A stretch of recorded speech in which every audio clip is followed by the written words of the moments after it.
السلام علیکم ویورز، کیسے ہیں آپ؟ آج ہم بات کریں گے صبر کی۔ ایک حدیث میں ہے کہ ایک بڑھیا کا جوان بیٹا مر گیا۔ وہ واویلا کر رہی تھی، سر کے بال نوچ رہی تھی کہ ہائے ہائے۔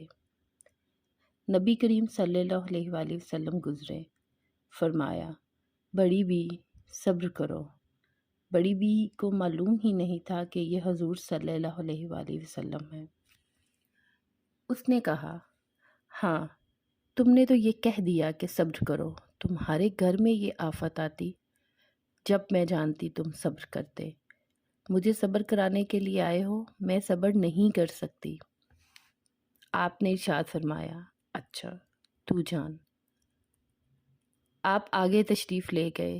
اگلے دن اس کو پتہ چلا کہ وہ تو حضور صلی اللہ علیہ وآلہ وسلم تھے۔ تب حاضر ہوئی اور عرض کیا، یا رسول اللہ، مجھے خبر ہی نہیں تھی کہ آپ ہیں۔